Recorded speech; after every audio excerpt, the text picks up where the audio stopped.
السلام عليكم.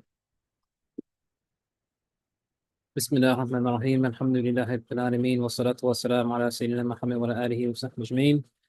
سبحانك لا علم لنا إلا ما علمتنا إنك أنت العليم الحكيم، ولا حول ولا قوة إلا بالله العلي العظيم. نويت تعالى وتعليم وتذكر والتذكير ونفع لفاره فار استفادة، وحتى تمسك كتاب الله وسنة رسوله صلى الله عليه وسلم، والدعاء إلى هدى ودلالة على خير الاتباع والسلام على طاعته وقرب ثوابه سبحانه وتعالى.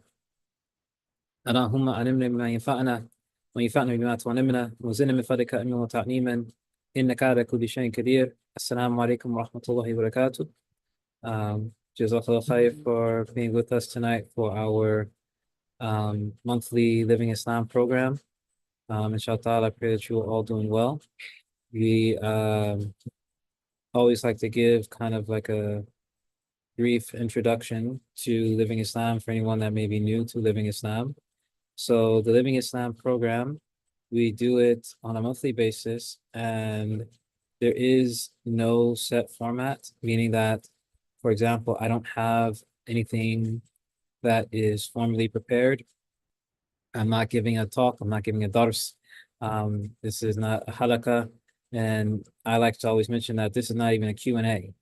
So this is just an open forum where we can talk about whatever is on people's minds based upon, things that you may be going through or things that you've wanted to discuss previously and don't feel that you've ever had an opportunity to. So this is something that is very informal. I always like to kind of put out there that is kind of what we make of it. So if we want to just sit in each other's comfortable silence or uncomfortable silence for the next 2 hours or so, then that's what we might do then. I will say though that right around 8 o'clock, we'll take a break because at least where I'm at on the Northeast, that will be Maghrib time. So we'll take a break about that time for those of us on the Northeast that need to pray Maghrib. But otherwise, ahlan wa sahlan, welcome.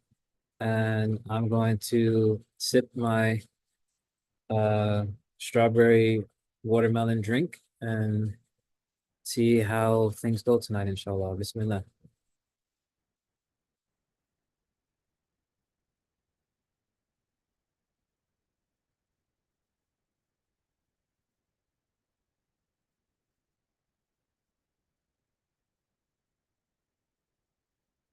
Not everyone at once.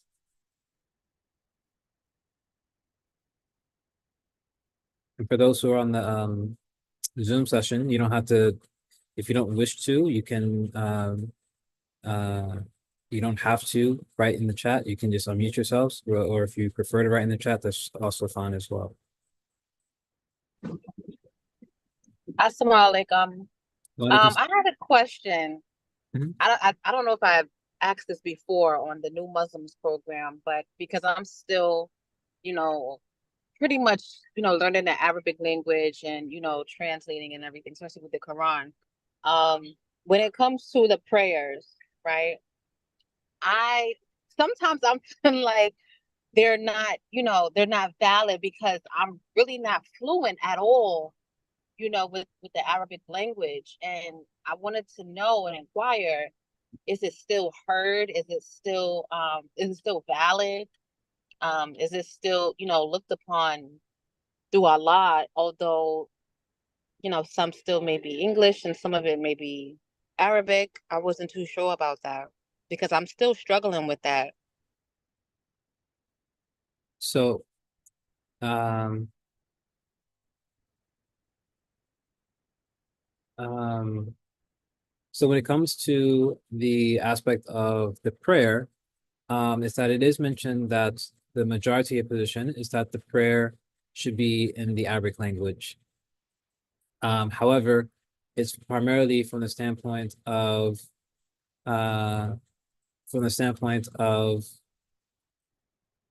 the Fatiha and a short surah after the Fatiha, a short chapter after the Fatiha, as well as the tashahhud.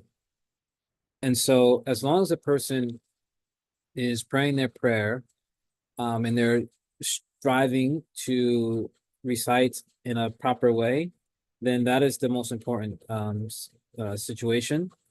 And what I often will tell people, all other things considered to be equal, is that in the Shafi madhab, they consider it to be valid for a person to use a piece of paper or the like in order to read it from it while they're praying their obligatory prayers.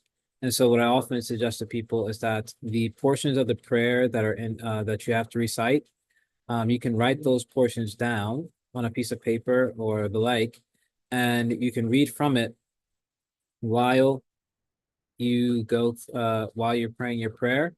And what that does is that as long as you're consistent in your prayers, is that it will give you a situation where you will start to see that you'll recite faster and faster.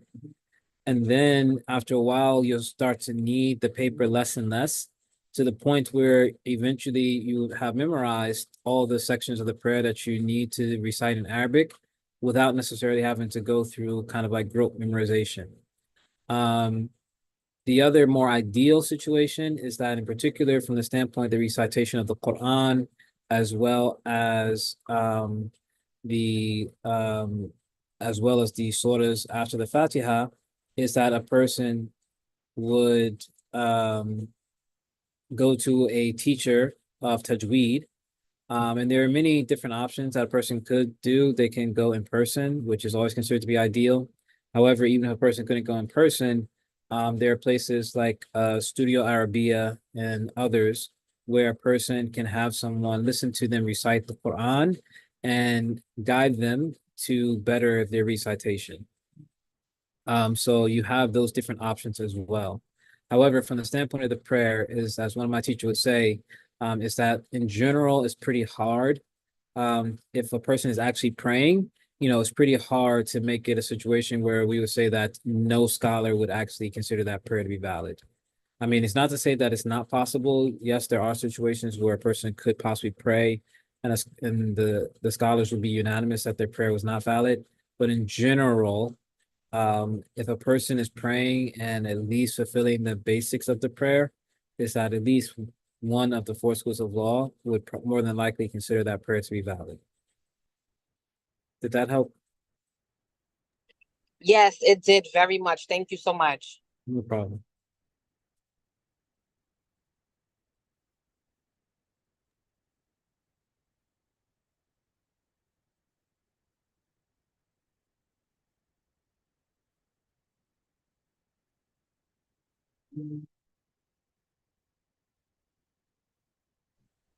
May I ask a question? Um, my question is about decree. Decree is like, to my understanding, is Allah already decided that what our life, how much money we can make, how long we live. Um, like, so does that mean like some people they don't need to make effort, they just born rich and die rich. So, but what if Allah's decree for me is to be poor? So I may work very hard, but still be poor. So why would I continue working hard? Because if I'm supposed to be poor, so even if in the early age I make a lot of money, but in the end I will be poor anyways. So I just don't understand this decree part. Like, can you explain it? Okay, so that is a question that is often asked, and it's asked in many different ways in terms of kind of what portion of it a person is trying to struggle to understand. And the part of the aspect of it is that we will struggle to understand because there are certain aspects of God Himself that we're not necessarily fully going to be able to comprehend.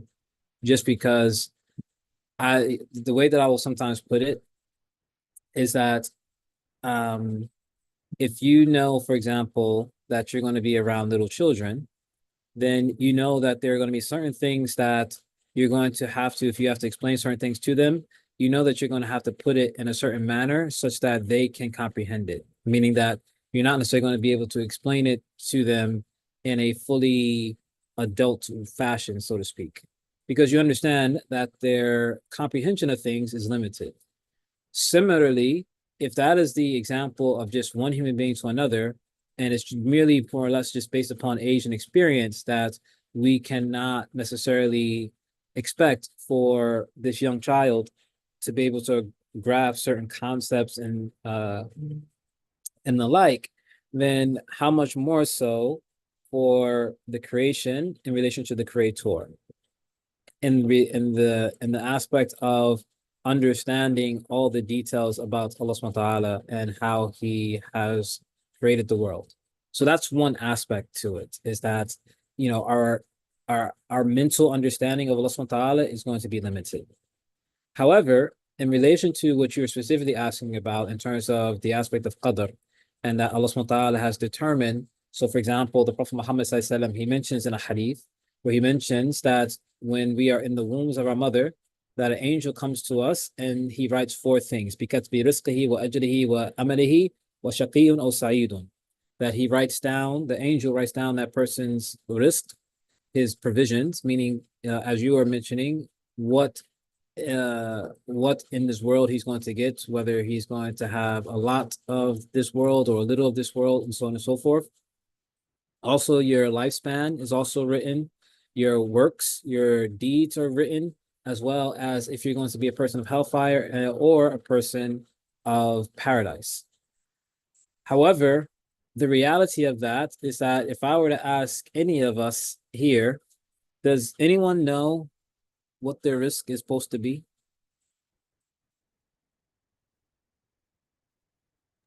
Or Risk what? meaning your risk is your provisions. That's going to be all the things that you're going to receive while you're in this world. Does anyone know what that's going to be, or how much of it is going to be?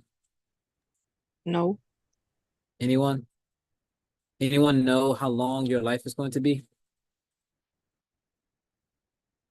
Anyone know what your actions outside of like some general generic things you plan to do tomorrow, what they're going to be? And so, for example, the Prophet Muhammad sallallahu alaihi wasallam, he had one of his companions actually ask him about that. Like, basically, if everything has been written, then why should we work? And the Prophet sallallahu alaihi wasallam, he informed him is that we work because we don't know what has been written for us. Is that I don't know. So for example, if I work hard and I don't make a lot of money, I don't know that that's always going to be the case. And so the Prophet ﷺ, he mentioned that the believer should be like the bird, where that the bird, when it wakes up with an empty stomach, but by the time that it comes back at night, it comes back with a full stomach. And so what did the bird do? Did the bird just sit in its nest and say, oh, Allah's going to provide, and so I'll just wait here? No, the bird went out into the world and it went and it found the different provisions that Allah subhanahu wa ta'ala had destined for that bird. So meaning that our provisions, our livelihood is not necessarily just going to come to us as we sit in our homes. Is that when Allah subhanahu wa ta'ala mentions that he has provided for us our risk, our provisions, that means that whatever we obtain through the normative ways of this world, that is something that Allah subhanahu wa ta'ala has meant for us. So for example, if I work hard and I become a millionaire, that is Allah subhanahu wa ta'ala's decree that the means of me becoming a millionaire was going to be through that hard work. So meaning that essentially, because the thing is that for Allah subhanahu wa ta'ala, he's perfect, he doesn't make mistakes, and also he knows everything from beginning to end. So he's not in ignorance of what is going to happen. But again, we are. So essentially what we would say is that that from this perspective of us as human beings, if we did not take those means, we would not have benefited or received the benefits of that risk that was meant for us. Another way that some of our teachers have put it before is that they mention the case of like a man who's stranded out to sea, and the man he makes a supplication, oh God, come and save me. And so while the man is out to sea, there is a boat that comes by, and the people on the boat say, hey, get on the boat with us and we'll take you to shore. And the man says, no, God's going to save me. God's going to come and save me. And so the people in the boat, they just keep going. And then a ship comes by, and the people in the ship say, hey, we'll bring you onto this ship and we'll bring you to shore. And the man says, no, no, no, you can keep going. The God's going to come and save me. Then a helicopter comes by, and the people in the helicopter say, look, grab onto this rope, this ladder that we're going to send down, and we'll fly you out to safety. And the man says, no, no, no, don't worry about it. God is going to save me. And then eventually the man drowns.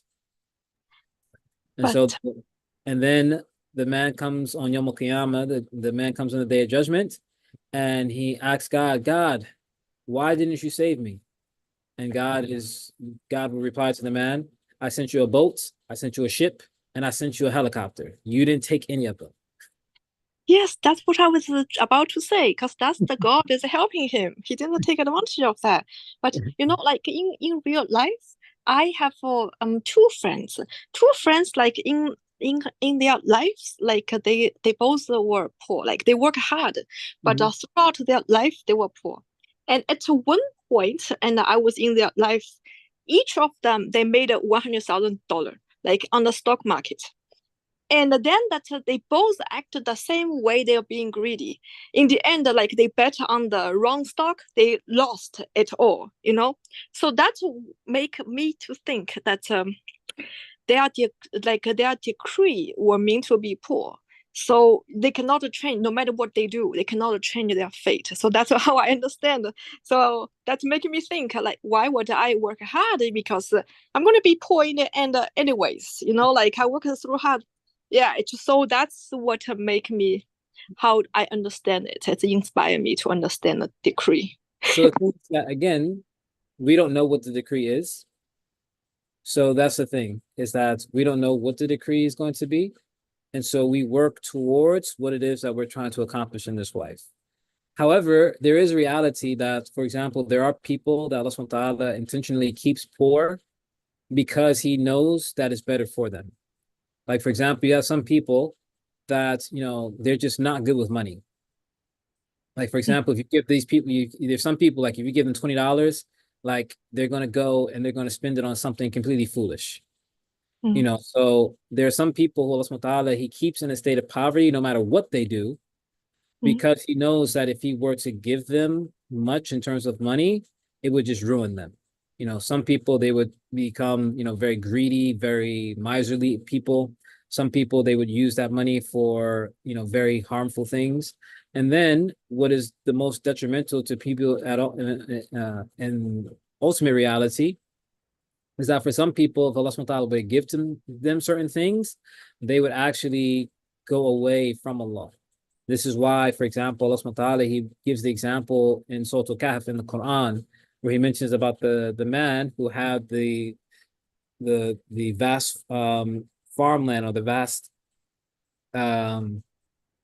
vast garden, and he was very arrogant about the garden. He said that I don't think that I'm going to find anything better than this, even in the afterlife.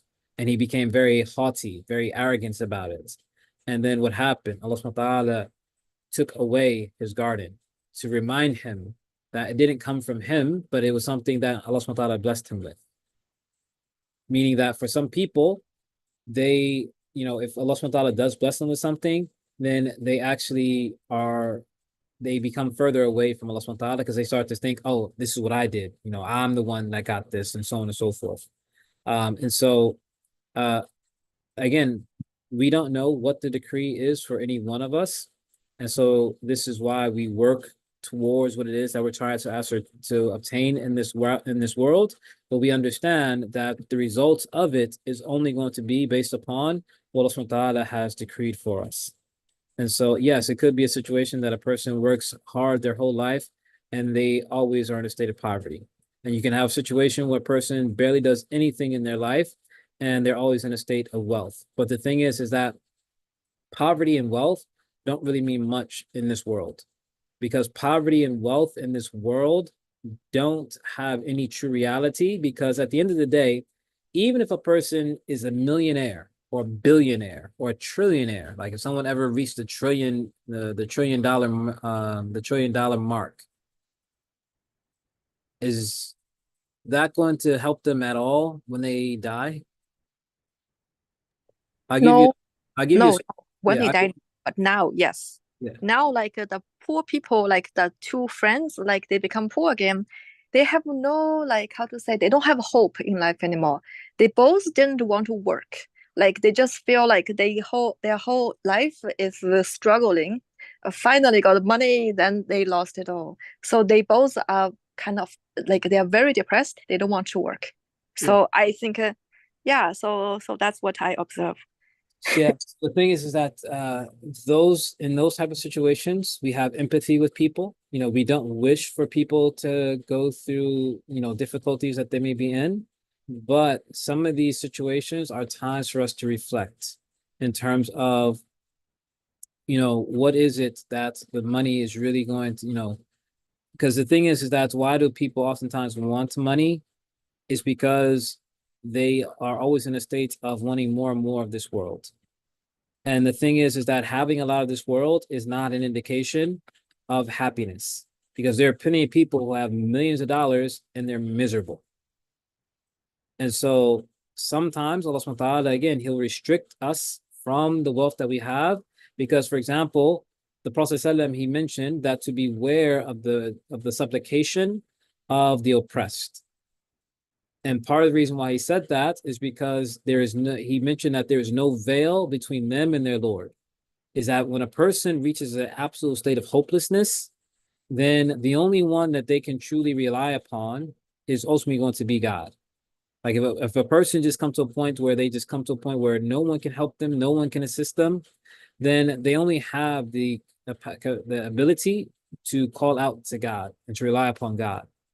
Also, sometimes people in a situation like that might be placed in our lives to see how we are going to respond. Meaning that, are we going to be of those who try to help and assist them if they're going through a financial difficulty? Are we going to be a person that's going to try to remind them of the fleeting nature of this world? Meaning that even if they were to be millionaires or to have a lot of money, it still doesn't mean that things are going to be better for them. Because again, there are people who, in many situations, do ultimately obtain a lot of money, but they still end up miserable. For example, some of the people that you hear about winning the lottery and stuff like that, if you like look in some of these situations like years later, some of these people say like, winning the lottery was like the worst thing that ever happened to me. So the thing is that the aspect of being rich or not in this world is not indicative of true success or of true comfort. The problem that we have in this world, though, is that is what we're made to believe.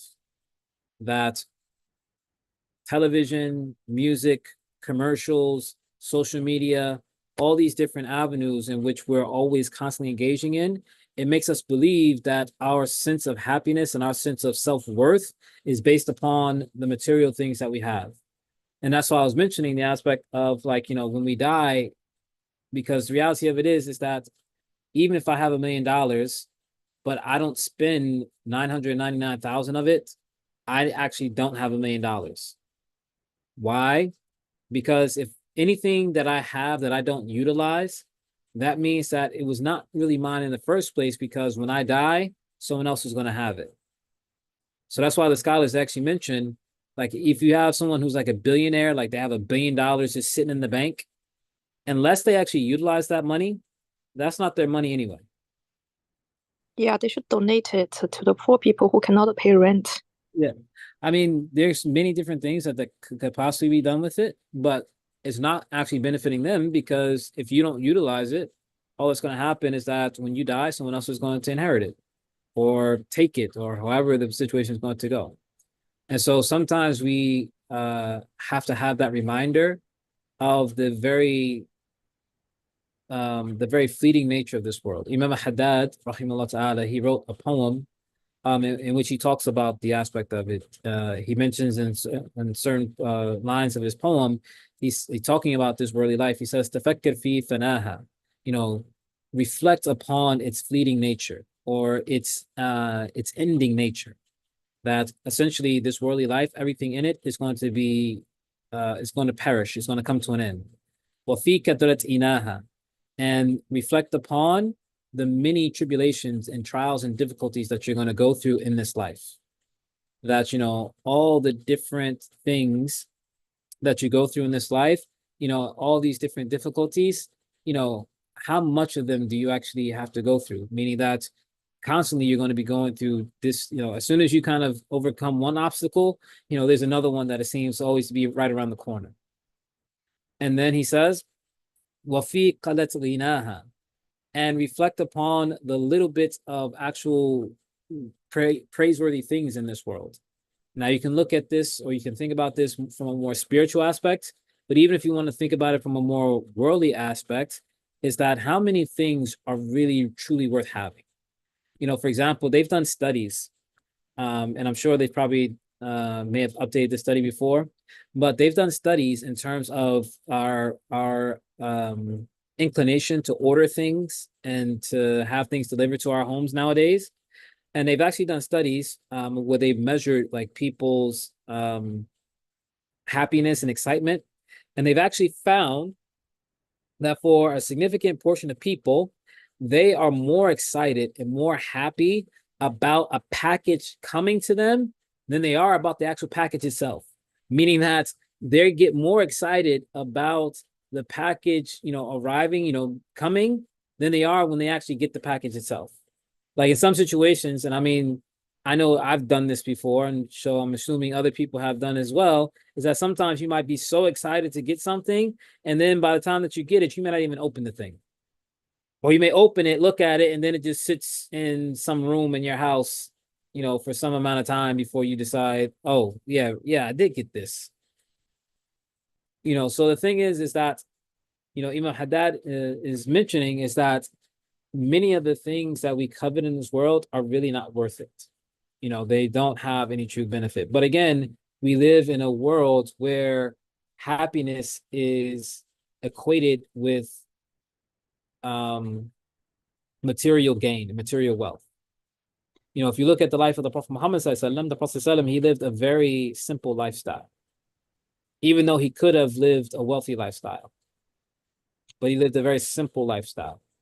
And so again, sometimes Allah subhanahu wa ta'ala, he may keep people within a simple lifestyle because he knows that having a lot of this worldly life would actually be worse for them than having riches.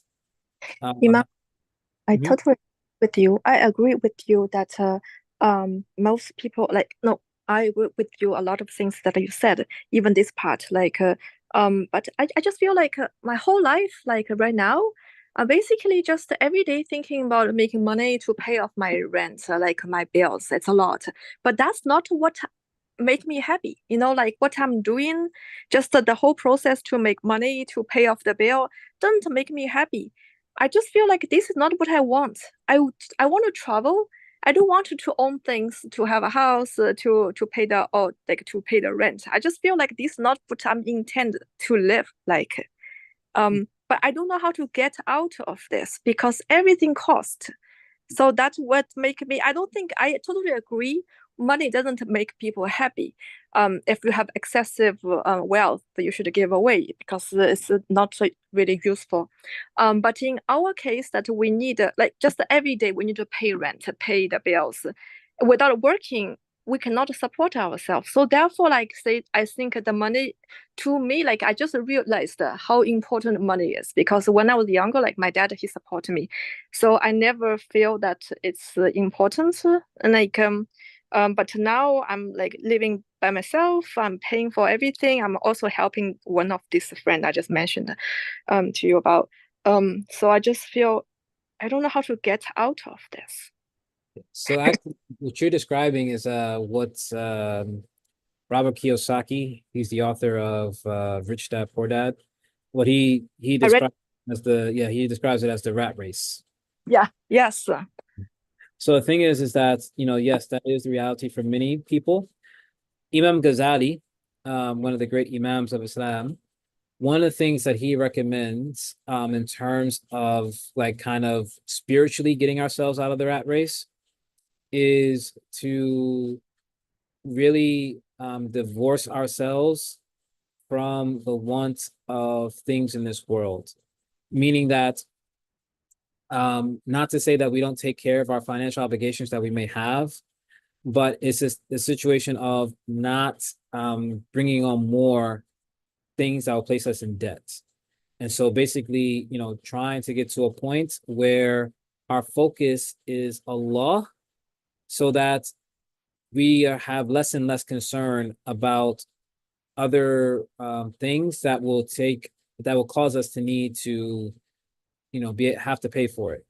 So the thing is that if a person is willing to live in a more simple dwelling, I don't know what anyone's personal situation is, but for example, if a person is willing to live in a more simple house, meaning that it doesn't have to necessarily be the most modern house, or if they're willing to downsize their house, if a person is willing to eat more simplistic food and also even reduce the amount of food that they eat, such that they don't have to buy as much food anymore. If a person is willing to be very basic in terms of even the clothing that they have, for example, not having to buy clothing on a regular basis, but, basically, again, just essentially living based upon your actual needs, not necessarily your needs and wants. And then, you'll find yourself in a situation where you don't have as much to pay for. And then from that standpoint, it does free a person up to be able to concentrate on things that are more important to them. But again, we live in a society where they don't make it easy to do that. Especially, I don't know where you're at, but if you're living in New York, may Allah subhanahu wa ta'ala help you. No, I don't live in New York. No. Yeah. So, yeah, if you're trying to save money, then you cannot, don't live in New York. but yeah, I mean, so one of the things, like, taking from the standpoint of the spiritual aspect, is just to, on an individual basis, working on removing the concern of this dunya. If you want to read a particular book that speaks to this, Imam Ghazali, he has a book that is a translation of part of his Ihya Ulumuddin, which is kind of considered to be his magnum opus, his greatest work. And he has a section, just trying to pull it up.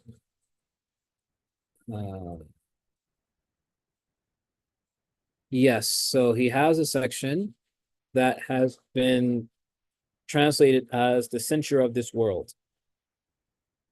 So this is book 26 of his Ihya Ulumuddin. So if a person wanted to get that work, that is a work that speaks upon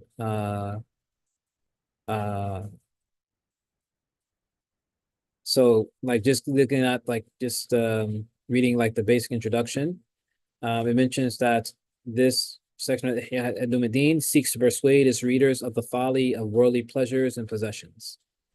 So Imam Ghazali, in this particular work, he emphasizes the aspect of removing oneself from the aspect of worldly desires and possessions.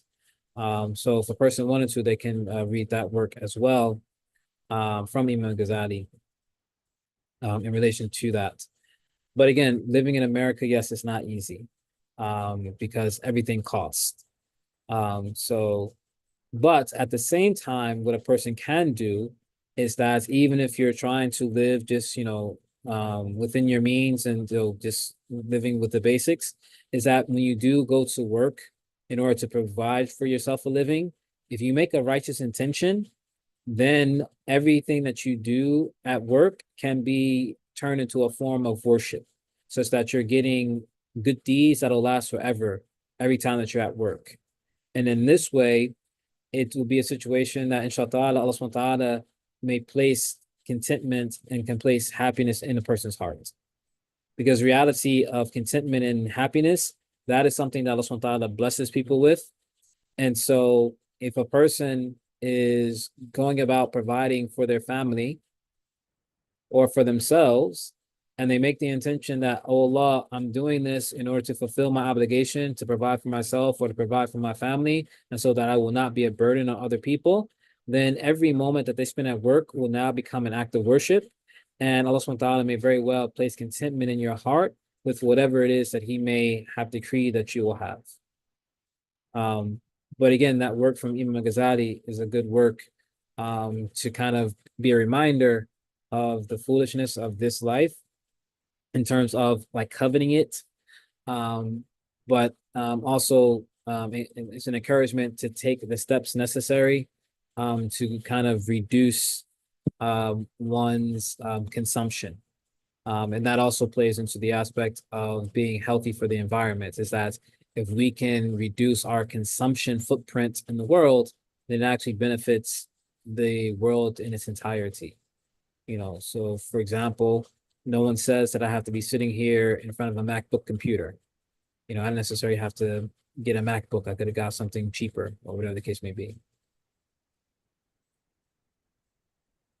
Yeah, I just don't understand why Allah let the money to be so important in our lives. Since in the very beginning, He created like emperors, kings in certain countries, and they are wealthy. The majority of people are poor. They're farmers, and in every era, it's always rich and poor. The majority of people are poor. So we're basically surrounding the money, you know, like we farmers, they have to make a living too. Although like a lot against usury, but this world is dominated by the banking system. So I don't know why he would allow this, you know, like since I become a Muslim, I don't really value work anymore. Because when I was brought up, because I'm Chinese, my dad always tell me, "Oh, I have to work hard because he's under Mao Zedong communist country." So he always value work hard. So that's just imprinted in my brain. But I believe in God. I just feel that's not my path. Like that's not important. Like I work good. I'm a good worker. But I saw like the corporate, they are not really value the hardworking or good workers. They are more like people they climb up not through an honest way. So more how to say kiss up, you know. So that's I saw the corruption, all this. So I don't value work anymore. So now I was thinking about a fight club. Like I watched the movie Fight Club. So but so far I already accumulated a lot of things. So I was thinking about whether I'm ready, because I'm a woman. It's hard to live a life like a Fight Club. So it's a guy's lifestyle. So it's just I don't know how to like realize my dream. So that's it's a difficult part. So so when you first mentioned the aspect of Allah subhanahu wa ta'ala making money so important, the money is a means just like anything else.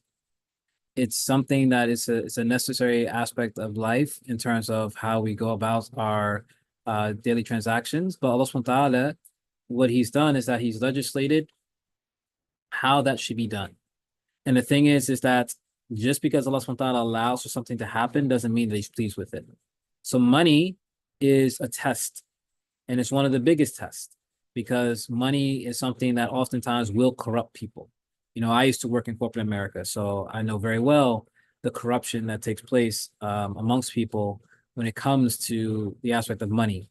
And so money is a test that Allah subhanahu wa ta'ala places, and is essentially to see how we're going to respond to it. Are we going to be corrupted by it, or are we going to use it for the ways Allah subhanahu wa ta'ala has legislated us to do, and also do our best to try to guide others away from having money be a corruption. And so it's one of those you can consider to be, for example, as the saying would go, a necessary evil. But it's not something that is a focal point, especially for a Muslim. It's a situation where it's a means to, but it's not an end. That yes, certain things you have to spend money on, but that is not our focus as Muslims. Our focus as Muslims is Allah subhanahu wa ta'ala. If he blesses us with money, alhamdulillah. If he doesn't bless us with money, alhamdulillah. It's just to try to put ourselves in a situation such that we don't become bogged down with the aspect of money. So as one of my teachers would put it, he would say that you should strive to have just enough money. meaning that you don't have so much money that you're always worried about it and worried about it declining and how you're going to make more of it and so on and so forth, but not to have so little money that you're always worried about where your next meal is coming from. You know, because the ideal situation is that you want to be in a situation where you can just make your focus on Allah subhanahu wa ta'ala and not have these kind of extreme worries always on your mind. But Allah knows best. Thank you so much. No problem. Yes, I feel sorry for all New Yorkers, even to the point that I feel sorry for us who are in New Jersey, but I'm praying and hoping that I'm able to move from New Jersey. I'm scheduled to do so, but you know, we plan and Allah plans, and Allah's the best of planners. So make dua that everything works out, inshallah. There was a question. You taught a 9-session class called Islam is True. Are you planning on teaching it again? Someone else had asked me about that. I think the last Living Islam session, someone asked me about that. I did. Yes. My answer is pretty much still the same. It's possible because right now I'm in the process of trying to move to Pennsylvania. I'm currently, my full-time job right now has been I'm working in Pennsylvania now full-time. So the intent, you know, I'm already started packing. My house is basically sold and so on and so forth. It's just that the house that we were trying to buy, I got word on Friday that, you know, there might be a hiccup, so to speak, in the process. So that's why I said, you know, make dua that Allah subhanahu wa ta'ala facilitates for that. But in any case, we are thinking and we're planning, should I say, the intent, and that's the process that we're going in, is to be living in the Makanji area. So those who may be familiar with that area, that is the area where the Al-Maqasid Institute is. So I was asked previously by one of the organizers at Al-Maqasid about the possibility of teaching the Why Islam is True course there. So it's possible that I would do it there. But if you wanted me to get technical, I'm still waiting for the final results because it was a 3. I was doing it based upon a teacher certification program. So I've already completed the first 2 portions and I've submitted the last portion. So I'm just waiting to make sure that I've passed all of the sections to get the teacher certification. But in any case, you know, inshallah, I received the teacher certification. At this point, I might teach it at Al-Maqasid. So if you live in the Allentown area, then I might do it there.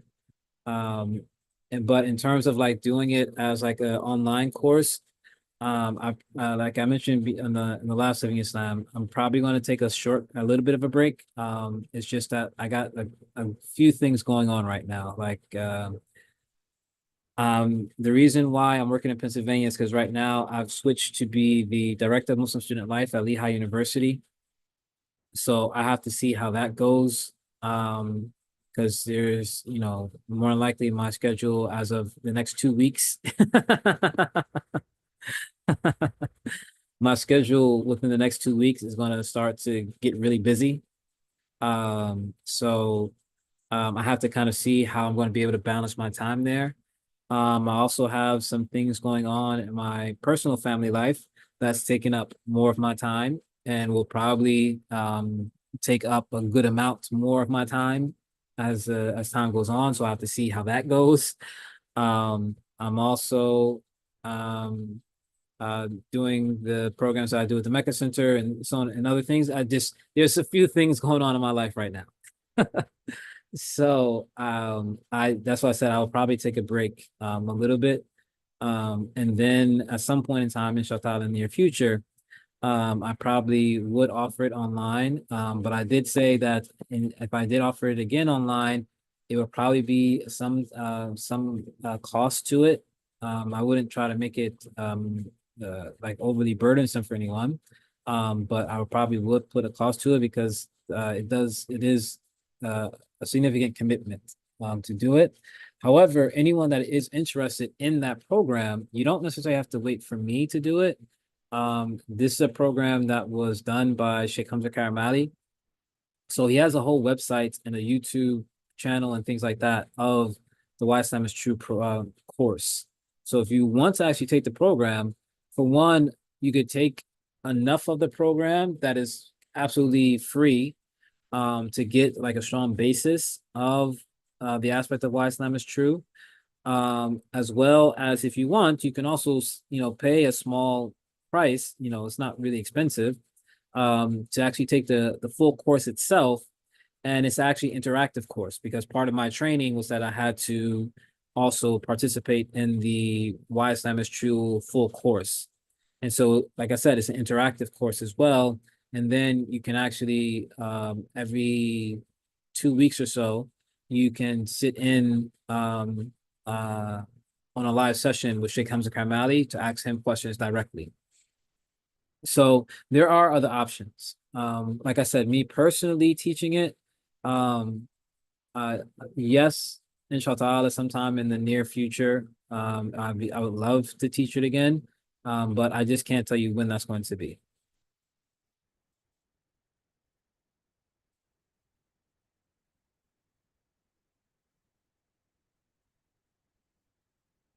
There was also the thought of making that another Mecca Center course, but I would have to see how the logistics of that will work out.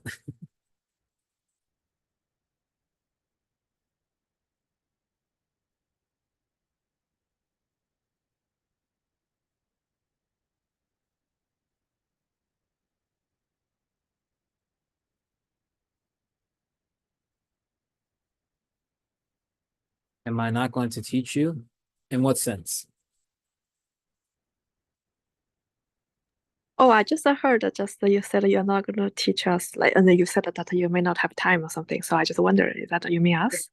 No, no, no. It was just there's someone was asking about a specific course that I did. The course is called Why Islam is True. And so I was just saying that I may not be teaching that course anytime soon. Oh, okay. I haven't stopped teaching altogether, but Please don't. Please don't. yeah, um the funny thing is that you know when I was studying in Yemen, and I was only there for a short period of time. When I was studying in Yemen, it was funny. One of my teachers, Ustadh Zain Abdul, I remember walking with him one time and having a conversation with him. And I remember him saying that, like he was talking about himself. He said that, he was like, I'm not a scholar. Like, he's like, at best, I will hope to say that I'm a mediocre student. And so like it's always funny. And the thing is that if you talk to like, for example, like I know like for example, Sister Tahmina, she knows some of the other teachers here at the Mecca Center. So like Ustadh Murad, Imam Kamal, and others. Like I can almost guarantee, like if you were to ask like Ustadh Murad or Imam Kamal, in regards to like, do they feel that, they are knowledgeable or that, they are good teachers or whatever the case may be, very likely they would probably say like there are so many people who are better than me that you could be studying with. Like, I'm almost surprised that you stick around with me so long. But alhamdulillah, alhamdulillah that it's one of those things to remind us to always remain in a state of humility because at the end of the day, you see exactly. So Sister Tahmina confirmed it. And that's the thing is that anyone that's ever mastered any type of knowledge base, what you always find is that the more that you learn about that subject, the more you realize that you don't really know anything. And so, something as infinite as Allah subhanahu wa ta'ala, we'll never be able to fully encompass it. And so that's why, like, for example, many scholars upon the spiritual path of Islam will say that the end of the path is just the beginning. Like, because you can never exhaust Allah subhanahu wa ta'ala. And so the thing is that, you know, it's one of those things where those of us who are put in a position to teach, we always have to constantly remind ourselves of our ultimate reality, which is that we really are not deserving to be in the position that we're in, and that we really don't and cannot do anything. Like, for example, there's a reality to the saying that oftentimes you will hear in different types of learning environments, is that any benefit that you may have gained is only from Allah, and all the mistakes have been mine. Like, you hear that, many times in different learning circles, but there's a true reality to that, is that, nothing that I do or say truly is of benefit from me, myself. If a person finds benefit from something that I say or that I do, that's only that Allah subhanahu wa ta'ala has allowed them to benefit from that particular thing. It has nothing to do with me. And so this is why even the ulama, they mentioned that, if Allah subhanahu wa ta'ala wills, a person can find benefit in the most wretched of people. So, for example, there's a story that's mentioned, like, from Imam Ghazali, where, as you may have been able to tell, I'm a big fan of Imam Ghazali. But in any case, there's a story told about Imam Ghazali where it says that he was once riding in a caravan, and while the caravan was riding at night, a group of highway robbers came and robbed the caravan. And Imam Ghazali, he didn't have anything with him except for his books. And the highway robbers, they took everything, including the bag that Imam Ghazali's books were in. So when the highway robbers left and were going back to, like, their hideout or something like that, Imam Ghazali actually ran after them. And he chased after them and told them, like, wait, please, let me have my books back. And the leader of the highway robbery men was surprised that this individual would come, running after them, after they've, like, threatened their lives for their belongings. And so the leader asked him, like, what is in this bag that will make you come and chase after us? And Imam Ghazali was trying to explain to him, it's like, look, you're not going to find any benefit of it. These are my books. This is all my knowledge. And the highway robbery man was holding the bag, and he's saying, this bag has all your knowledge. And so he said to the highway robbery man, the highway robbery man said to him, he said, what kind of knowledge do you have if I can just take it from you? Meaning that the highway robbery man was saying, like, how is this your knowledge if all I have to do is take this bag from you and you don't have it anymore? And so Imam Ghazali, he said that he had a realization in that moment that Allah subhanahu wa ta'ala was teaching him something through this highway robbery man. That after that point, Imam Ghazali said that he went back and everything that he ever studied, he memorized. So all the books and the notes that he had taken and all the books that he had read, he went back and memorized all of them, such that his knowledge would never be limited to a bag. And so again, the aspect of it is that Allah subhanahu wa ta'ala, he can give to whom he wills, how he wills. And so, Jazakallah khair for, the nice comments. But at the end of the day, my prayer is that my intentions are sincere enough, such that I will wish for you to be able to be in the presence of those who would be of the most benefit for you. What does it mean if someone is an invert? An invert?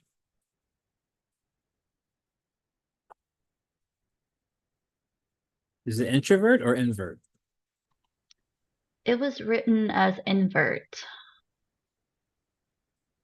Well, Google is good for something.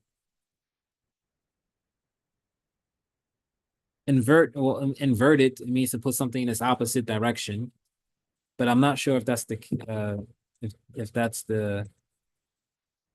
an old term for a gay person. Oh, so you learn something every day.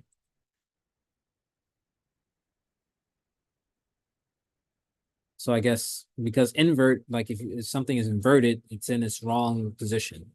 And so I guess an old term for a person who was gay was to say that they were in the wrong position, or whatever the case may be.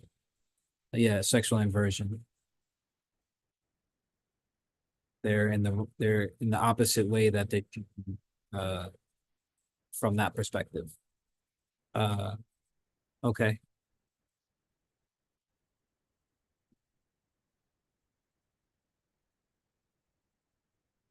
So yeah, you learn something every day.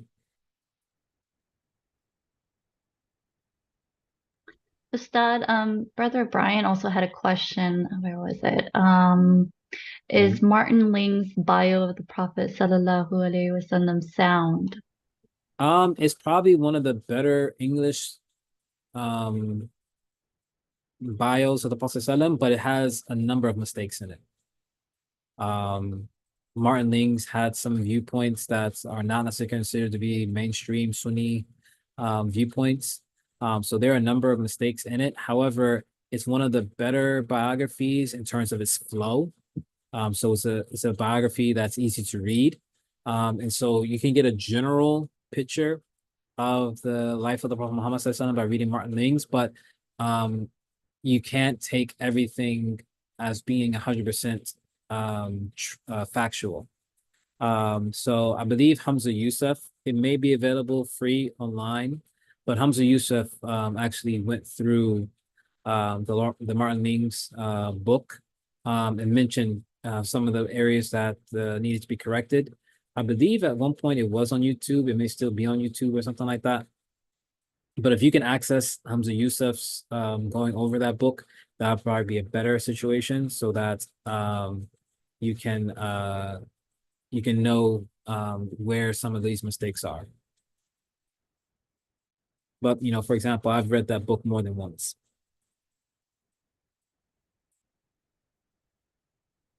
So I can say, like, in general, it's again, it's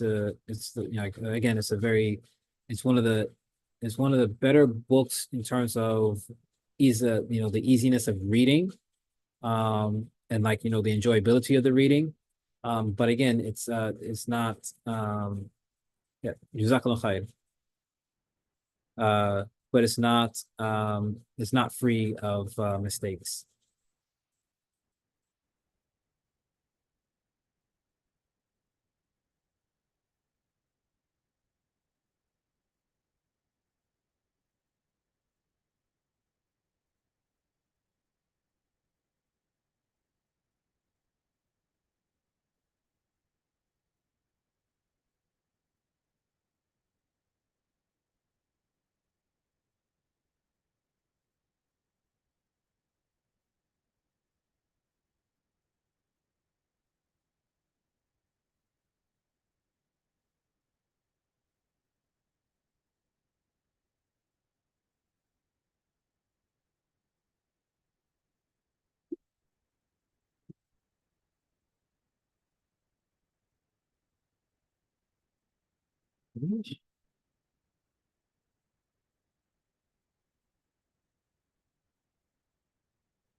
Ustad, Sister Nyla clarified.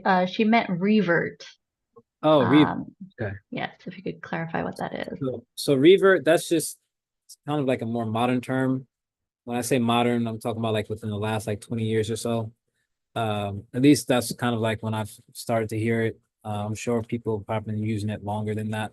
But in any case, revert is just a term that is often used in regards to it's another way of talking about someone who has converted to Islam. So initially, one of the ways that people used to use the term revert was for a person who was actually born to Muslim parents but was not religious, and then later on they became religious. So they would say, like, that person reverted back to Islam, meaning that they were already Muslim, meaning that they were born to Muslim parents, but they weren't practicing. Now, later on in life, they've started practicing. So they used to say that person was like reverted to Islam because they weren't quote unquote converts, meaning like they weren't non-Muslims who became Muslim, but rather they were born to Muslim parents. They just weren't practicing. So now they've reverted. However, in more modern times, some people have taken the position that they like to use the word revert for anyone who is now a practicing Muslim, because they would say that everyone is born upon the fitrah, meaning that everyone is born upon the aspect of the one God. And this is based upon the Quranic verse, Allah subhanahu wa ta'ala, he says that he mentioned to the arwah, he mentioned to the souls, Alastu bi rabbikum, am I not your Lord? And all the souls to ever be in existence have bear witness. They said, Bala shahidina. Without doubts, we bear witness. And so based upon that, and of course also a hadith of the Prophet ﷺ where he mentions that every child is born upon the fitrah, meaning that they're inclined towards the oneness of God, but it's their parents and the society that will make them Christian or Jewish or anything else. And so some people have said that they like to refer to people who are either recommitting Muslims or people who convert to Islam as being a revert, meaning that you were born as a Muslim or that you were born upon the fitrah and now you're just reverting back to that. So that's where you get that term revert from. So, I mean, at the end of the day, as one of my teachers would say, and this is actually just a maxim in Islam itself, is that we don't argue amongst terms, or so we say we don't argue about terms. So, a person can use a particular term in whatever way that they see fit. We just may ask to clarify, what do you mean by that particular term? Which kind of like leads me right into what seems to be, because I seen a question come up in the chat and the only thing I saw was Sufism. So that's a very loaded term in of itself. I had a question regarding Sufism. Many people believe it's haram to believe in Sufism. What are your thoughts and advice about it? Can we put the recording on pause? No. I'm just playing. So Sufism is one of those things, as I've heard Sheikh Salih bin Sinina, rahimahullah ta'ala, say, is that, miskeen tasawwuf, because the tasawwuf is kind of like the formal way of saying Sufism. Tasawwuf is more the Arabic term that is used for Sufism. Sufism is more or less the English term that is used. So the thing is that Sufism is one of those things where, like I said in the previous question, is that it's a term that we need to clarify, what is this reality? So there's a book called The Realities of Sufism. Actually, Imam Kamal actually had a whole class where he was actually going over that book. But if a person wanted to, they could get the book themselves to read through it. I actually haven't finished reading through it. I've read through a good portion of it, but I didn't finish the entirety of the book. But that is one book that a person could look into. That's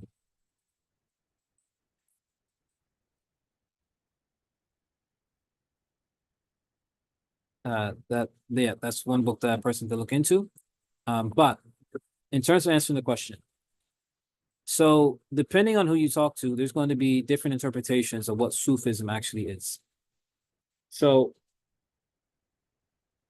from the Islamic perspective, in terms of traditional Islam, we say that based upon the Jibril hadith, the hadith of Gabriel, that there are essentially three dimensions to Islam. You have the aspect of Iman, Islam, and Ihsan. So Iman, it deals with the things that we believe in. So that, when the Prophet ﷺ was asked about Iman, he mentioned that it's to believe in Allah, His angels, His books, His messengers, the last day, and the qadr, the divine decree, the good of it and the evil of it. So Iman, the scholars have codified that particular science into the science of Aqidah, for example. And so the science of Aqidah it goes over, what it is that a Muslim should believe in and what is impermissible for a Muslim to believe in, and so on and so forth, in relation to God and His messengers, His angels, and other topics that are covered within the science of Aqidah. And also it branches out into more sciences as well, because you can get into the aspect of usuluddin as well as the aspect of kalam and other aspects that deal with Islamic theology ultimately. And then the Prophet ﷺ, when he's asked about Islam, he mentioned that it is to bear witness that there is no God but God, and to bear witness that Muhammad is the messenger of God, to perform the prayer, to pay the zakat, to fast for Ramadan, and to make the Hajj when a person is able to, basically the arkan of Islam. And so the scholars have taken that and they've codified it into the science of fiqh, Islamic jurisprudence, Islamic law. So that talks about essentially the physical things that we have to do, that we cannot do, that we're recommended to do, that we're recommended to stay away from, and even to the aspect of those things that would be merely permissible to do. So that is something that's been codified essentially in the science of fiqh. And of course, that branches out to other branches. It goes into usul of fiqh, and then the other sciences that contribute to it in terms of like, mantiq and hadith and usul hadith and so on and so forth. And then the Prophet ﷺ was asked about ihsan, which is when he answered by saying, "An ta'budullaha ka'annaka tarahu, فَإِن لَمْ تَكُنْ تَرَاهُ فَإِنَّهُ يَرَاكَ." Is that he mentioned that is to worship Allah as though you see him, and if you cannot do that, then at least know that he sees you. And so the scholars, they also codified the science of ihsan, the science of Islamic spirituality. And the science of Islamic spirituality, we're talking about the heart. We're talking about the spiritual way that a person is striving to be. Is that everything that we talked about before, all the beliefs that we're supposed to have, and all the do's and don'ts in terms of Islamic law, all this has to be supported by the heart of the religion, and that is our sincere devotional worship to God himself. And so these are considered to be the three dynamics of Islam. And so ihsan deals with the aspect of Sufism.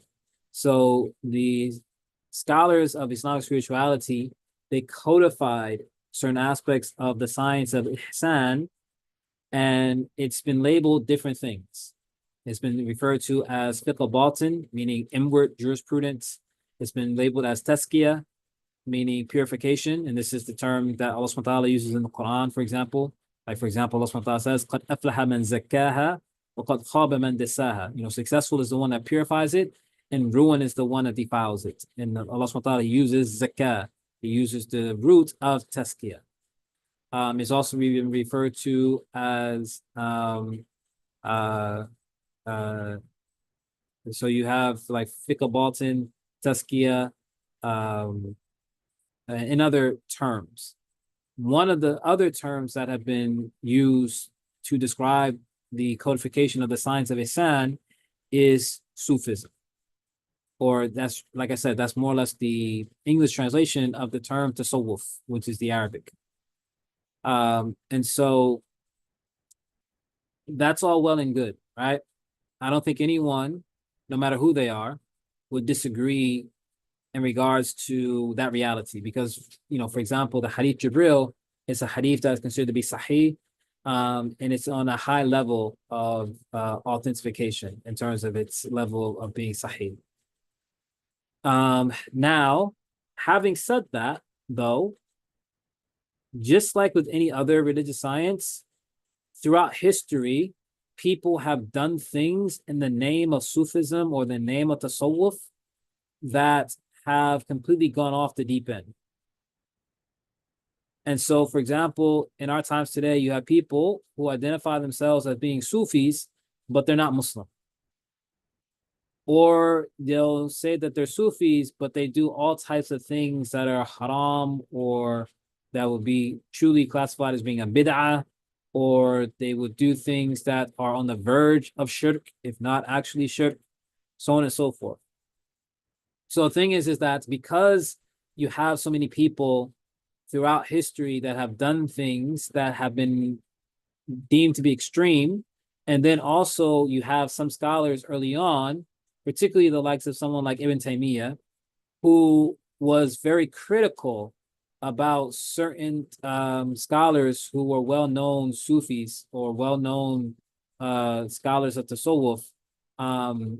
And so some of his works have kind of resurfaced in his criticism of certain aspects of Tasawwuf and Sufism. So now in our times today, Sufism kind of gets a bad name. And so essentially, like, for example, when I used to work in a prison, like you can almost kind of consider it to be like a running joke. Is like, you know, anyone that was considered to have done anything that was kind of antithetical to Islam or what the inmates considered to be antithetical to Islam, it was almost like they were automatically labeled a Sufi. Like I remember when the pandemic first hit and Muslims were told to pray at a distance. You know, we were all social distancing, and so even with the salat, we were social distancing, and so almost seems like a faraway time now. But just think back only about 3 years ago. You know, when we finally were able to somewhat go back to the masajid, we first went back and we had 6 feet between us and the next person, and so on and so forth. So, but in any case, I remember I was going into one of the housing units, and one of the inmates there, he had stopped me. We were having a conversation. He was saying, like, yeah, I heard the people on the outside, they all praying separated like them Sufis. I'm just kind of like thinking to myself, I'm like, where did praying at a socially distant get related to tasawwuf? Like, but that's what I mean. It's like kind of like we're in a time now where it's like anything that people view to be wrong with certain things that people do within Islam or whatever the case may be, they kind of label it with Sufism or Tasawwuf. However, exactly, so like, Sister Tamina has mentioned, like, she always heard growing up that Sufis and Sufism is a negative thing. And the thing is that, what I'll say is like, I'll say that, I'm very critical, when I hear the word Sufi or Sufism and so on and so forth. Because yes, there are, unfortunately, many people who do things in the name of Tasawwuf or Sufism that either have nothing to do with Islam or outright haram, or like I said, on the verge of committing shirk or possibly even getting into aspects of true shirk. However, if we're going to use the term Sufism to be a term describing the codification of the science of ihsan, then that's a whole different situation. That is talking about the aspect of purifying the heart such that a person can come to a point of having a sincere intention towards Allah subhanahu wa ta'ala. So if that's what you mean by tasawwuf, then that is an essential part of Islam. Like, no one can disagree about that. But if you're talking about all the goofy Sufis that are out there, then yes, that's not necessarily going to be something that we're going to attribute to Islam. So that's why I said the book Realities of Sufism is a means of kind of like getting more detailed than what I just mentioned in this kind of like long drawn out answer. But yeah, and it's just interesting because, like I said, Imam Kamal at one point was actually going over and teaching this book at the Mecca Center, The Realities of Sufism.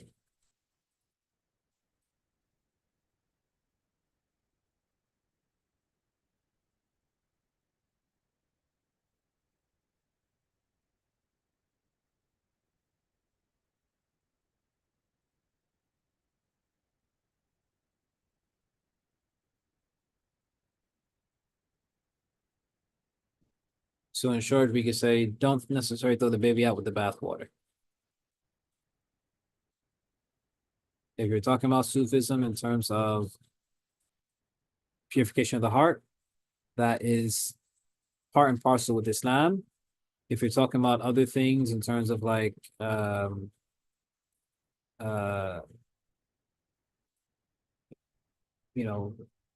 inappropriate mixing of the genders or these type of things, then that has nothing to do with Islam. And that's just people using terms for something that doesn't have any basis with Islam itself.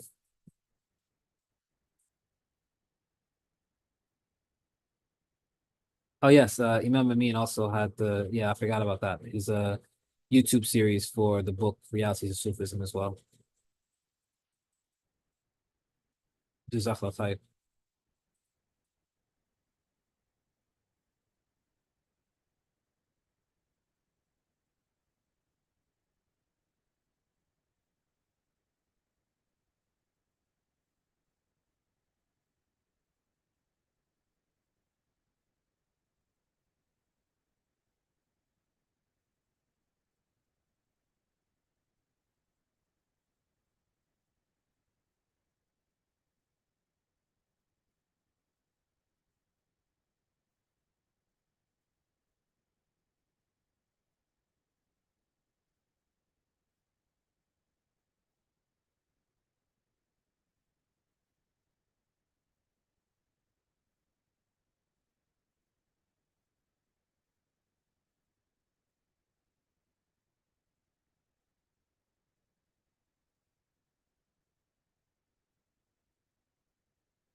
And now we're back to the quiet place.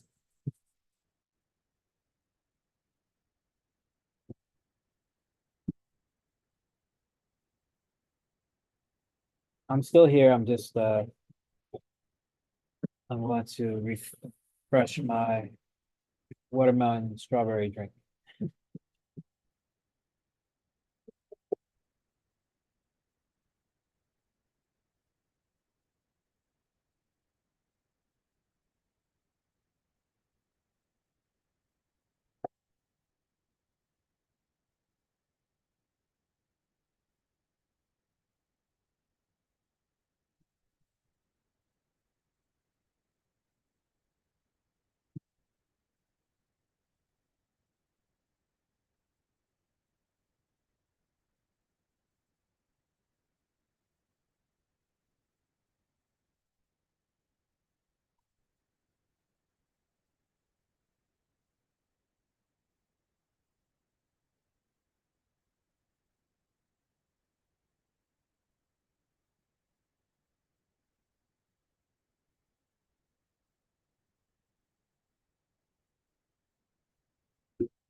Anything else on people's minds?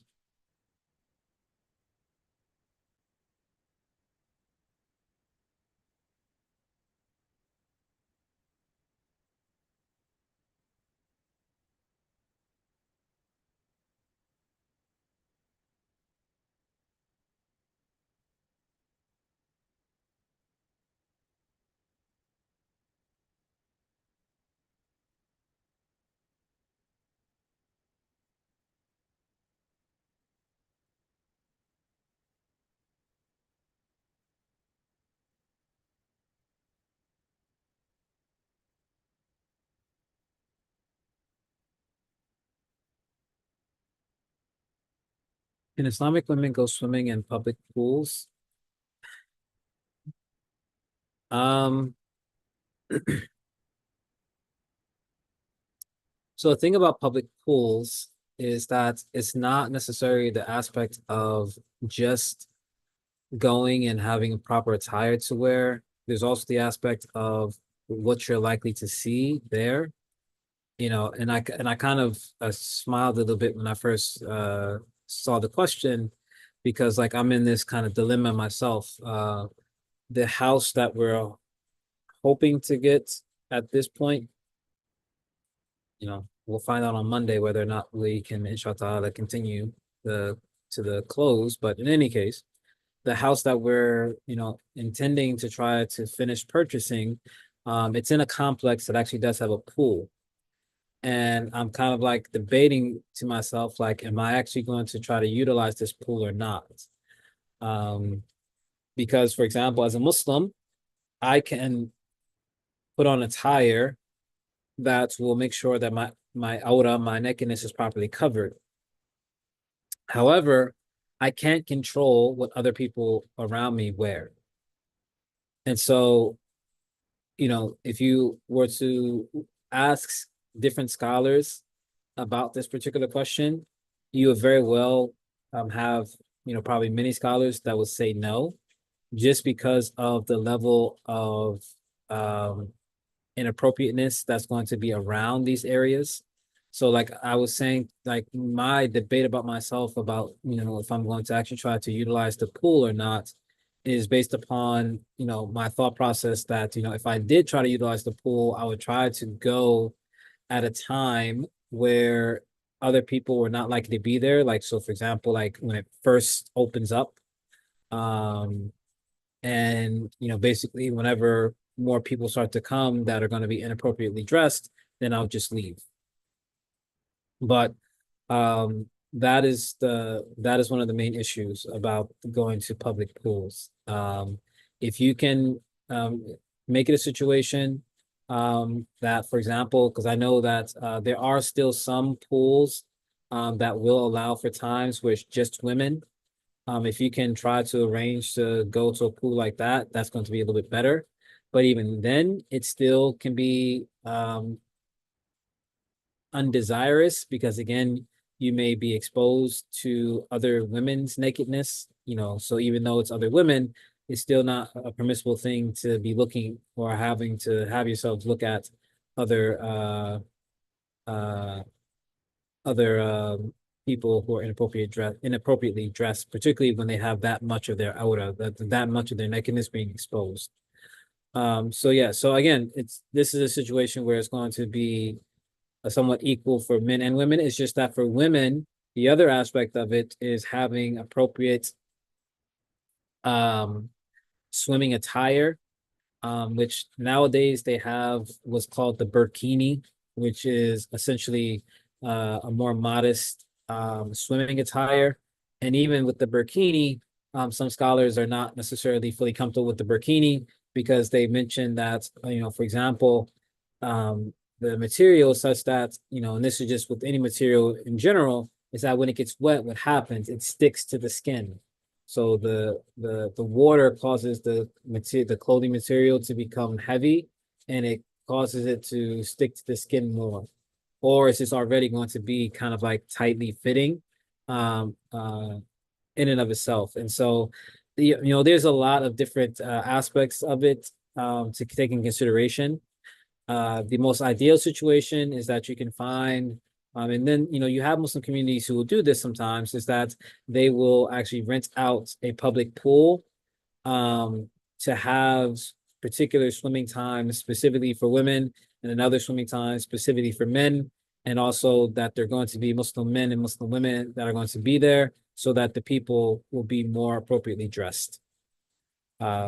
So, there is no necessarily concrete, definitive answer that I could give on it. It's one of those situations where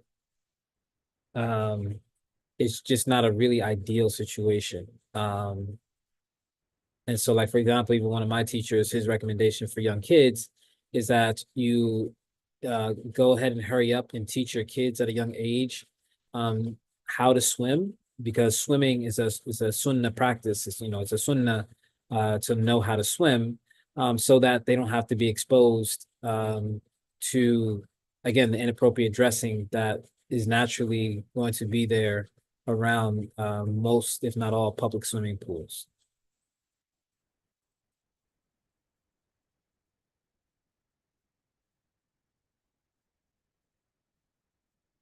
So, for example, we were trying to get my son to finish his, and that's part of the reason why I was thinking about using the pool in the complex, is because my son hasn't finished learning how to swim. Like, we started him learning how to swim, but then like his swim instructor got sick or something like that.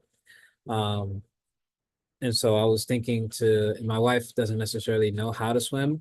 So I was thinking of using the pool in the complex to finish teaching my son how to swim.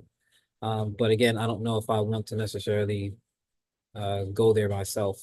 in that sense. Is it haram to donate your organs and tissue? I actually wrote a whole paper on that concept, about organ and tissue donation. The short answer to the question is that the scholars differ about it. And even the scholars who say that it would be permissible to do it, they put certain conditions for it. So it's something that is not 100% agreed upon, but there are some scholars who say that they would permit it. But again, there has to be a number of conditions that are met. And so, but it's an issue that is not 100% agreed upon, because there are some scholars who would say that no. And the scholars who would say no, part of the reason why they say no is because the human being is considered to be a sacred being. You know, Allah subhanahu wa ta'ala, for example, he mentions in the Quran, لَقَدْ كَرَّمْنَا بَنِي آدَمَ. And the default is that we're not allowed to mutilate the human body. You know, and then also you get into the aspect of like blood and the like, is that these are things that are actually considered to be filthy. So to try to use it for some type of, you know, other purpose, that is also something that the scholars take into consideration. So again, at the end of the day, the scholars, they have not given a definitive ruling on it. And so it's a situation where that if a person wants to take one position over the other, then no one can criticize them in regards to it. But if you are going to take the position of permissibility, then you need to make sure, excuse me, you need to make sure that you know the conditions that the scholars have placed upon the aspect of organ donation. And then like even to the point that there are some scholars who have refused to even give an answer on the question. They consider that the question is it's too difficult of a topic to give a definitive answer for. So there you have some scholars who have actually refrained from answering the question altogether. And we need to build an Islamic pool. I would love it if some of like, because one of the exercises that I know that I can do consistently is swimming. So if anyone wants to build an Islamic pool, if you can please build it in Pennsylvania, then I would be greatly appreciative. You know, I would love for there to be an Islamic pool readily available. You know, I mean, at this point, you could even possibly try to think to make that a business. I think that in every state in America, you probably have at least one area that has enough Muslims that would be interested in having the Islamic pool. So, you know, that could be a possible business model, because it's not just Muslims who like to have a separation between the genders, like, you know, Orthodox Jewish men and women also. Other people are just concerned with modesty. So again, that could be a nice little business model for people who might, you know, have that inclination. Just giving them, you know, giving some hints out there, you know. For my New Yorkers, I mean, how many of you from New York would love if they had an Islamic swimming pool that you can go to? Definitely would love that, especially for my son. See? So if there's any business people out here, that might be something you could think about. But as I mentioned at 8 o'clock, that I was going to we were going to take a break for Salat Maghrib. So inshallah, it's actually 8:02. So I'm going to take a break for about maybe 8 minutes or so to pray Salat Maghrib, and then inshallah we'll wrap up after that, inshallah.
Okay. Bismillah, wassalatu wassalamu ala Sayyidina Muhammad wa alihi wa sahbihi man wala. So, inshallah, Bismillah, wassalatu wassalamu ala Sayyidina Muhammad wa alihi wa sahbihi man wala. So,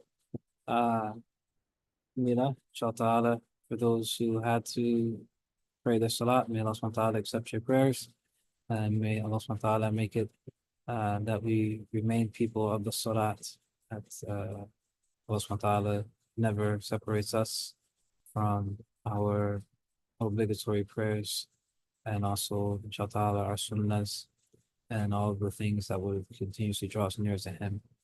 Ameen.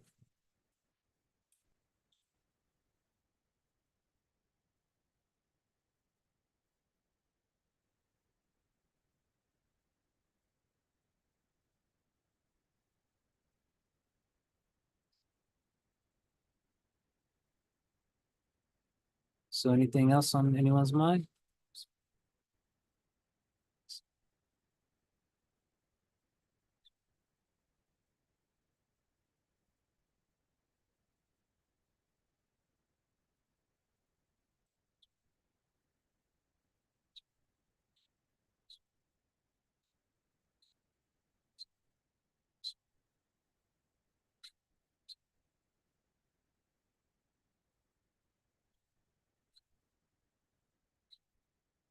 Looks like we lost a good amount of people.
I believe September 21st will work, but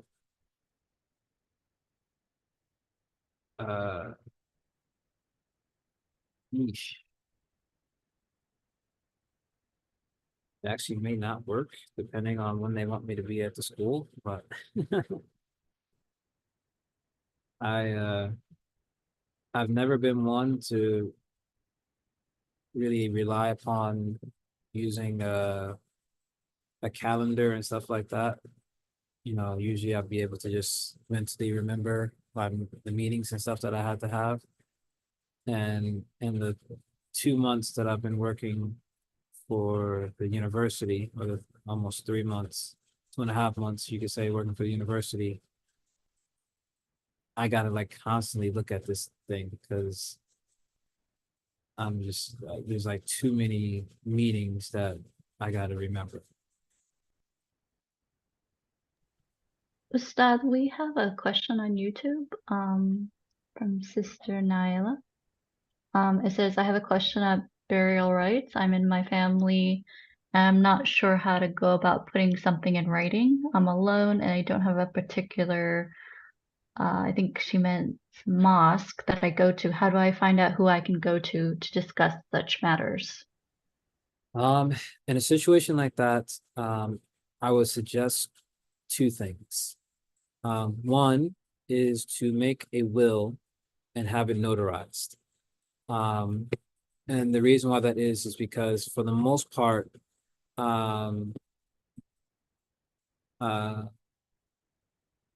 anything that is not notarized is not necessarily going to be taken serious in terms of a legal matter. And so I would say, and there are like sometimes different Islamic institutions or mosques will have workshops or will, have information for Muslim lawyers that can help to draft up a Islamic will. But I would say to definitely have an Islamic will drawn up and get it notarized so that it's legally binding. The second thing I would say is to have someone that you're close to who is Muslim to be a advocate for you, to be someone that essentially this of course is going to be someone that you're going to have a level of trust with, but someone that can be a means of advocating for you in the event that you were to pass away, so that they can ensure that your right, that your wants are being fulfilled once you have passed away. And so the first aspect of having a will, that is actually from the Sunnah. It's that the Prophet ﷺ, he recommended for every Muslim essentially not to go to sleep without having their will under their pillow.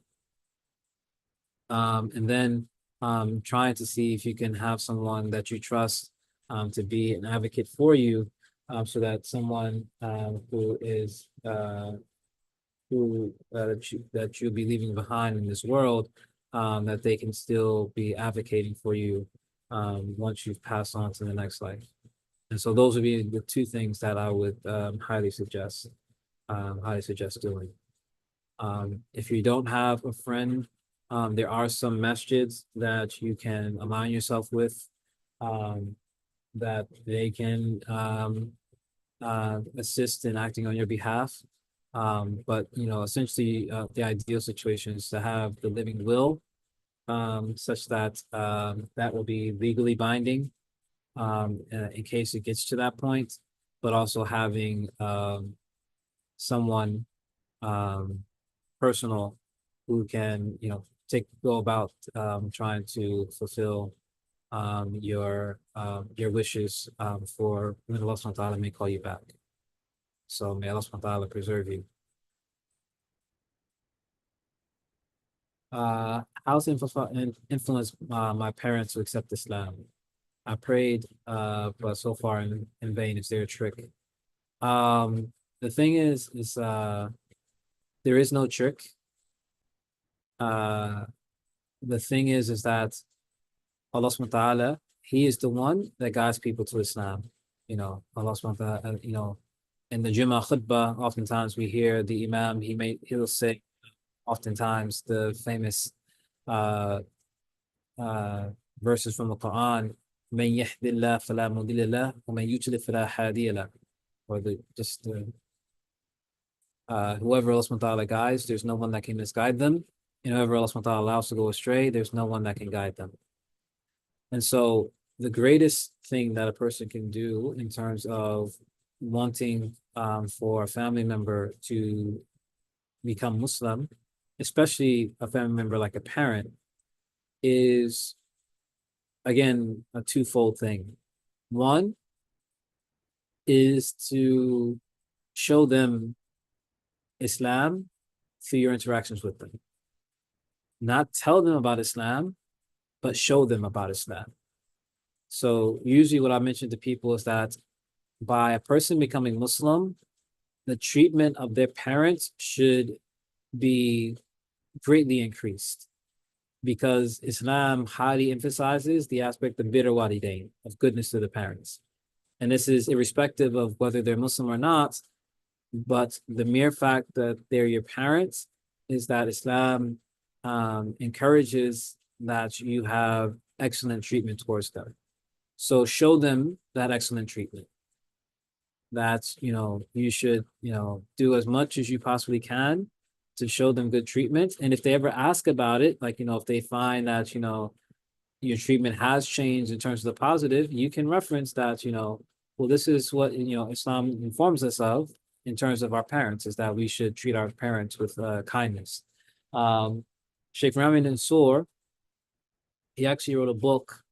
I used to have it up on my shelf, but I'm packing, so some of my books are already in boxes. But he had a book called, he translated from Sheikh Muhammad Maulud, called The Rights of Parents. That's actually not the actual title of the actual Arabic work, but he just translated it as The Rights of Parents. So if a person wants to read that, and the reason why I'm suggesting reading that is because depending on your culture, some of the things that Sheikh Muhammad Maulud mentions in this particular text is not necessarily normative in terms of like if we're coming, for example, from an American cultural standpoint, these are not certain things that we would necessarily normatively do coming from American culture.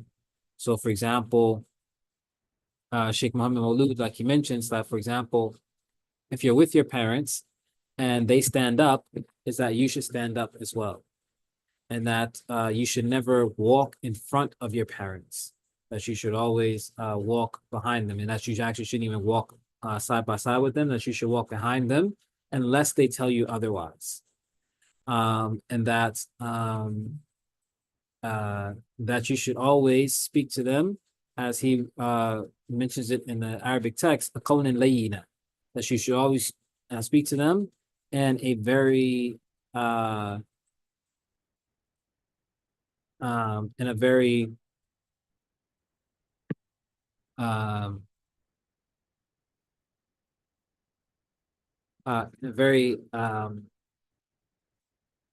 how would you translate layina? That you should always speak to them in a very kind way, in a very kind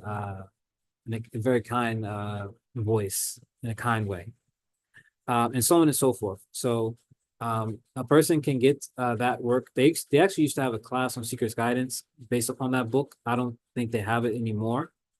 But you can use that book to reference what it means to have true goodness towards the parents. And then the second aspect is to get up in the middle of the night, in the last third of the night, ideally, and to make a heartfelt, sincere dua to Allah subhanahu wa ta'ala, that Allah subhanahu wa ta'ala guides your parents. Oh, mashallah.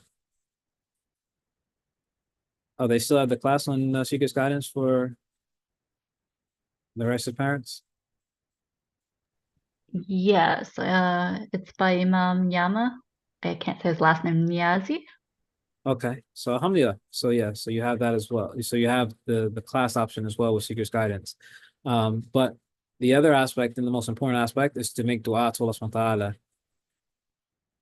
ta'ala, that he guides your parents, and then also anyone that you are trying to call to Islam, because at the end of the day, we cannot convert anyone. We cannot make anyone a Muslim. Allah subhanahu wa ta'ala, he's the one that chooses to place iman in the hearts of whom he wills.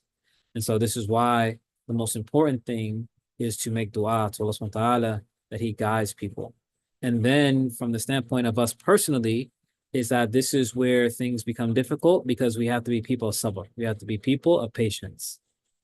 Because oftentimes we want things when we want them. I was mentioning it, I think it was this in this morning's class that I had, is that we have become so accustomed to the Burger King way of life, which is the Burger King way of life is what? Have it your way. So meaning that, we want everything that we want yesterday, and so the thing is that in particular, when you're talking about something as significant as religion, that is a major, commitment that we're asking people, especially if they've really haven't had any connection to this particular religion, because it's not just a matter of, changing some basic aspects of your belief, but this is in some situations, like, changing, you know, a whole way of looking at life. And so that is a major commitment. That is a major step for just about anyone. And so for some people, it will take years before they would even consider the aspect of accepting a new religion. Especially especially a religion that's been demonized the way that Islam has often been demonized. So for example, there have been people who have hated Islam, and then years later, they finally end up actually becoming Muslim. But it took years before it got to that point. I don't know if some of you know Yahya wrote this. So Sheikh Yahya, he's a convert to Islam. And when he first converted, his parents were not Muslim. And it wasn't until sometime more recently, and Sheikh Yahya has been Muslim. Yeah, Sheikh Yahya's, his father and his mother are both Muslim. His mother actually converted first, and then his father. But Sheikh Yahya's father, rahimahullah ta'ala, his father just passed away. But it was years before Sheikh Yahya's father actually became Muslim. And Sheikh Yahya is very well known. He's traveled all over the world. He's often translating for the likes of like Habib Omar, who's a great Islamic scholar that's world known, and so on and so forth. And Sheikh Yahya, he has his own institution and so on and so forth. So he had to wait years before Allah subhanahu wa ta'ala opened up the heart of his father and right before that his mother to accept Islam. So the thing is that it's a situation where we can't necessarily put a time frame on it. Like, I want my parents to enter into Islam tonight. Like it's not necessarily going to work that way. If it does work that way, alhamdulillah. Sometimes it does. But in many instances, again, religion is something that is a very major part of people's lives. And so oftentimes, we have to understand that we're going to have to be patient with this. It's not necessarily going to be an easy situation for someone to just say, okay, I'm just going to accept this religion that is completely foreign to me. But again, with parents in particular, I would say those are the two primary things. Master the aspect of bir walidain, of being good to the parents. And I'm not the person to take advice of that from. May Allah subhanahu wa ta'ala increase me in my goodness to my parents. But master the aspect of bir walidain to the extent possible, so that they can see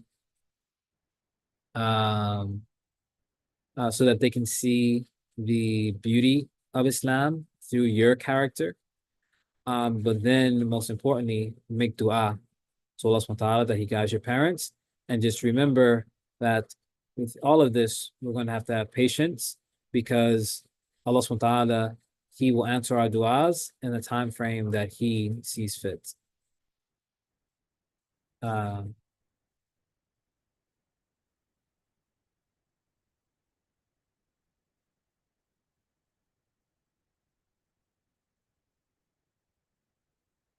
Yes. So yeah, it's not an easy, there's,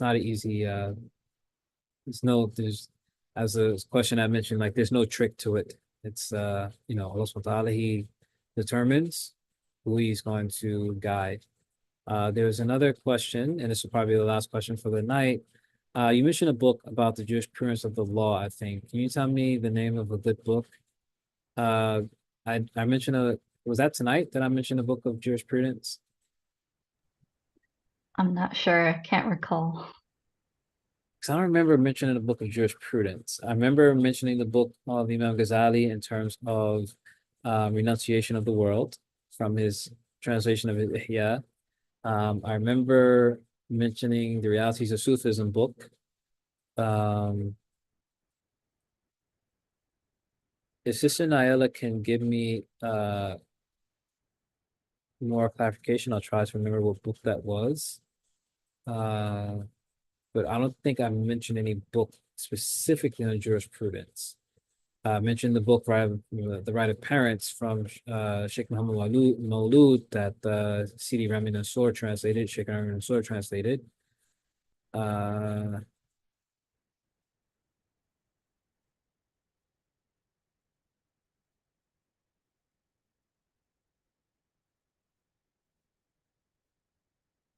yeah, if I don't remember any other book that I mentioned. If anyone else remembers any other book that I mentioned, please let me know so I can say it.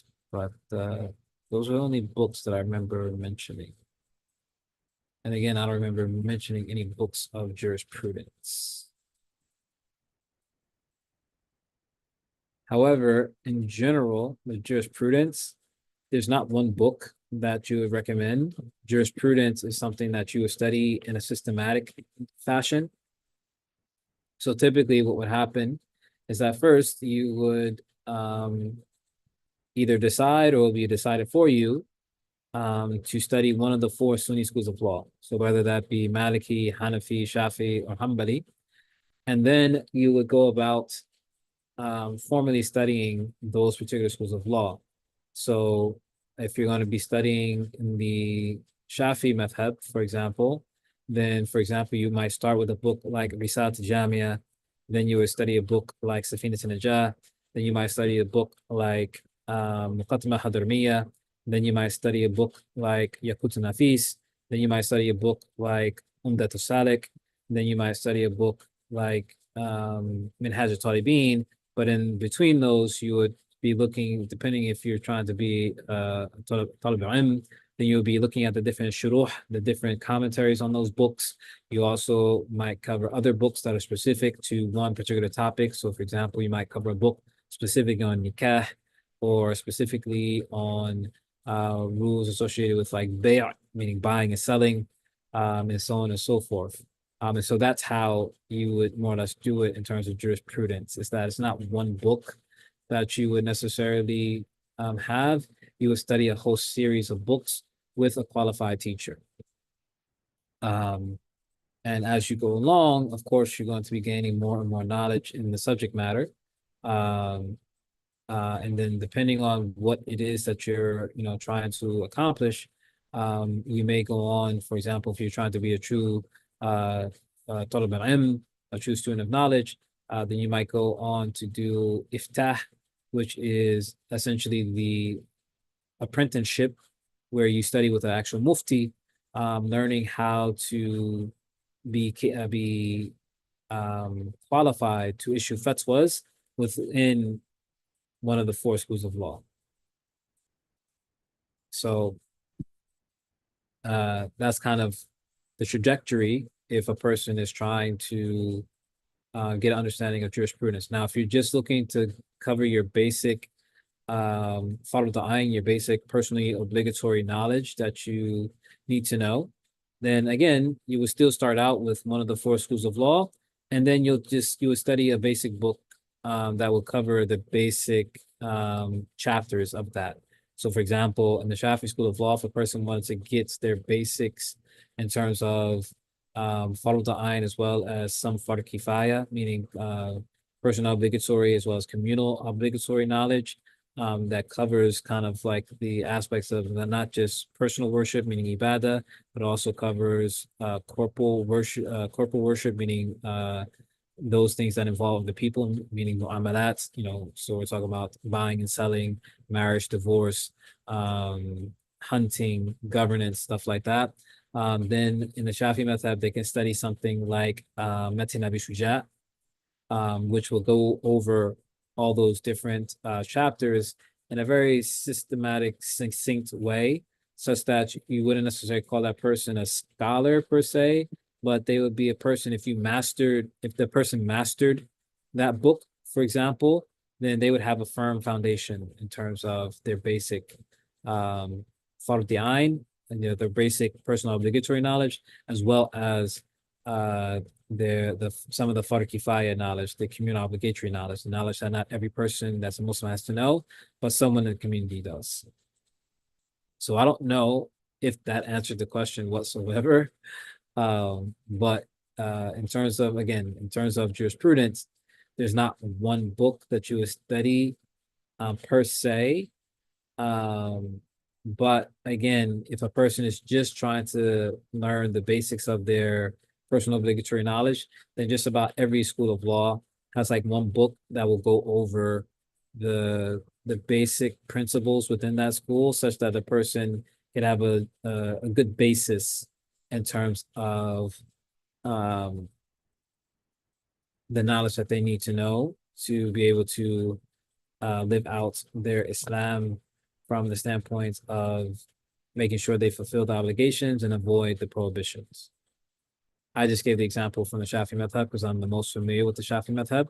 So a book like Metin Abi Shuja, if a person, like I said, if they were to go through that book with a teacher and have a strong foundation in it, they would, that would suffice the average Muslim.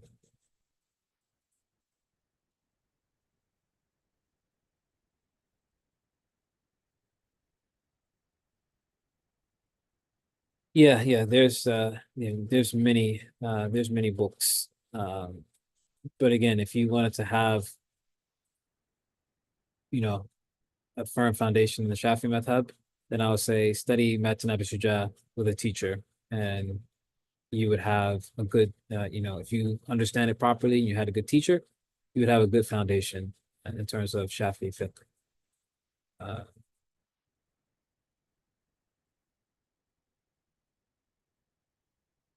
So inshallah, we will stop here. And inshallah, we hope that the next time that we see you, I will not be in New Jersey anymore. and that inshallah that Allah subhanahu wa ta'ala will take care of you all. And please forgive me for any of the mistakes that were made. That's from the weakness of myself.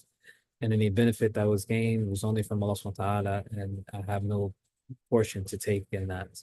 And so, please make dua for us, and inshallah we will make dua for you. وصلى الله على سيدنا محمد وعلى آله وصحبه وسلم. الله سبحانه وتعالى أعلم، هو حسبنا ونعم الوكيل. السلام عليكم ورحمة الله وبركاته. جزاكم الله خيرا. شكرا.